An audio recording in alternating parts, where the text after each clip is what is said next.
বিদ্যুতের অভাবে বা আরো নির্দিষ্ট করে বললে গ্যাসের অভাবে কলকারখানা মানে মিল ফ্যাক্টরিগুলি সাফার করছে। এটা তো আর বাস্তবতা, এটা তো আর এখানে দ্বিমত করার কিছু নেই, এটা সবাই জানি আমরা। এখন প্রশ্নটা হলো এই জায়গা থেকে আমাদের উত্তরণটা কিভাবে সম্ভব।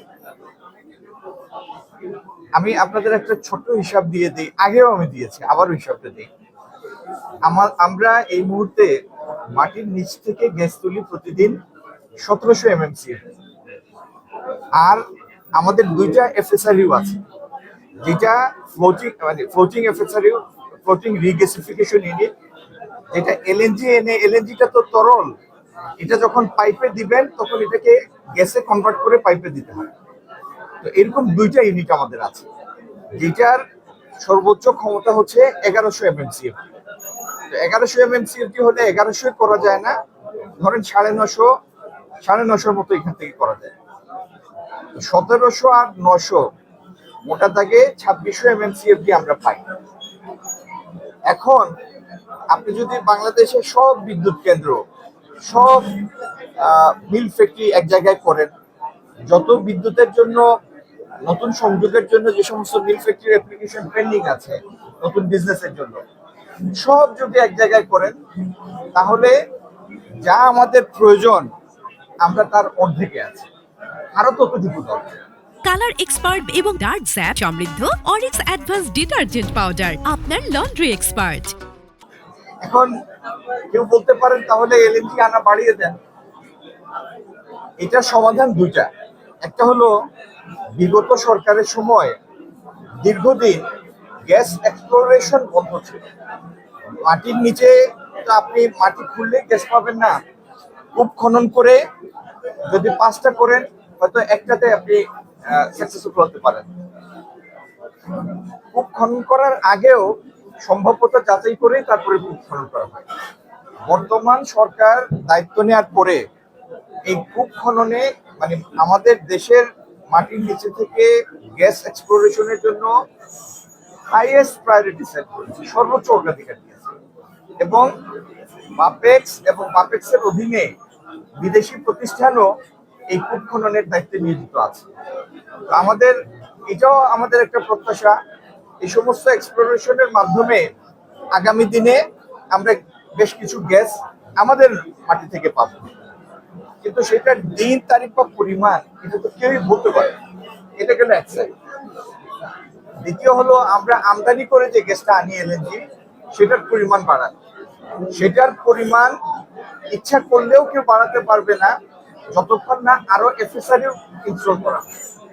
এখন এফএসআরইউ রিগ্যাসিফিকেশন ইউনিট ফ্লোটিং, এটা এমন কোনো জিনিস না যে আপনি কোনো জায়গা থেকে গিয়ে রেডিমেড কিনে আনতে পারবেন, এটা বানাতে হয়। আচ্ছা, সেটার জন্য বছর দুয়েক সময় লাগে অর্ডার দেওয়ার পর। আর যেখানে এফএসআরইউটা আসবে সমুদ্রের, এটা তো একদম মাটিতে আসতে পারে না। যে পর্যন্ত পানির গভীরতা এই ড্রাফট যেখান পর্যন্ত আসতে পারে মাটির কাছাকাছি, সেই জায়গা থেকে মূল গ্রিড লাইনে একটা কানেক্টিং পাইপ লাগে। সেই পাইপটা আসে সমুদ্রের পানির নিচে দিয়ে, সেটি করার জন্য বছর দুয়েক সময় লাগে। আমি আশা করি চ্যালেঞ্জগুলি আপনাদের সামনে স্পষ্ট।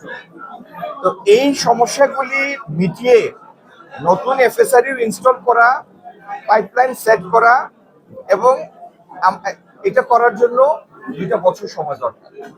এখন আমাদের মাননীয় প্রধানমন্ত্রী আউট অফ দ্য বক্স একটা উদ্যোগ নিয়েছেন, সেটি হচ্ছে মালয়েশিয়ান গভর্নমেন্টের যে সংস্থা পেট্রোনাস, তাদের মাধ্যমে বড় জাহাজে করে গ্যাস এনে, এলএনজি এনে ছোট ছোট জাহাজে ট্রান্সফার করে সেটি আমাদের বিভিন্ন জায়গায় গ্রিডে মানে রিগ্যাসিফিকেশন ইউনিটের মাধ্যমে গ্যাসে কনভার্ট করে সে সমস্ত জায়গায় দেয়া।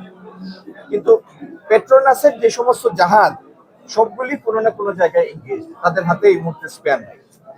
তো মাননীয় প্রধানমন্ত্রী ওনার নেতৃত্বে জ্বালানি মন্ত্রণালয় আমরা সবাই এটির জন্য কাজ করছি। আমি ইন্ডাস্ট্রিগুলি সাফার করছে, বাসা বাড়িতে স্বাভাবিক জীবনযাত্রা ব্যাহত হচ্ছে, এর প্রত্যেকটা কথাই সঠিক, এখানে কোনো ভুল নাই। কিন্তু যে পরিস্থিতিটা আমরা পেয়েছি সেটা উত্তরাধিকার সূত্রে পেয়েছি, এই জিনিসটা সবার বুঝতে হবে। আর সিজনালি রিকোয়ারমেন্টটা বাড়ে, যেমন এখন গরমের সময় এখন যে বিদ্যুতের চাহিদা, এটা যদি ডিসেম্বর মাস হতো তাহলে সাবস্টেন্সিয়ালি সেটা চাহিদাটা ডিপ্রেসড হতো, অনেক কমে যেত। আপনি গত বছর এবং যে বছর ফ্যাসিস্ট সরকারের বিদায় নেয় সেই বছরের এই সময়কার লোডশেডিং এর স্ট্যাটিস্টিক্সটা নেন। আপনারা যে সমস্ত সংবাদপত্র বা ইলেকট্রনিক মিডিয়া রিপ্রেজেন্ট করেন, আপনাদের 2 বছর আগের এই দিনে ফেরত যান, দেখেন লোডশেডিং কত ঢুকছে। আর বিগত 5-7 দিন 10 দিন হঠাৎ করে পরিস্থিতিটা একটু বেশি খারাপ হওয়ার কারণ হলো আমাদের যে 2টা এফএসআরইউ, তার একটাতে গ্যাস পড়তে না পারা আর আরেকটার বয়লার নষ্ট হয়ে যাওয়া। তো নতুন গ্যাস ভরা মানে একটা এফএসআরইউ আবার গ্যাস ভরা শুরু হয়েছে, যেটার ফল আপনারা পাচ্ছেন এখন। আর উন্নতি হয়েছে, আরো উন্নতি হবে। আর আরেকটা এফএসআরইউতে একটা বয়লার ঠিক হয়েছে, আরেকটা বয়লার ঠিক করার জন্য কাজ চলছে। এটির কাজ সম্পূর্ণ হলে আপনারা 2টা এফএসআরইউর পুরা গ্যাস যদি আমরা পাই, তাহলে আমরা মনে করেন আজকে থেকে 1 মাস আগের অবস্থায় আবার ফেরত যাবো। মানে শিল্প কারখানার যে সংকটটা, বাসাবাড়িতে বিদ্যুতের সংকট অনেকটাই আসলে গত 2 দিন ধরে আমরা কালার এক্সপার্ট এবং ডার্ক স্যাপ সমৃদ্ধ অরিক্স অ্যাডভান্স ডিটারজেন্ট পাউডার আপনার লন্ড্রি এক্সপার্ট।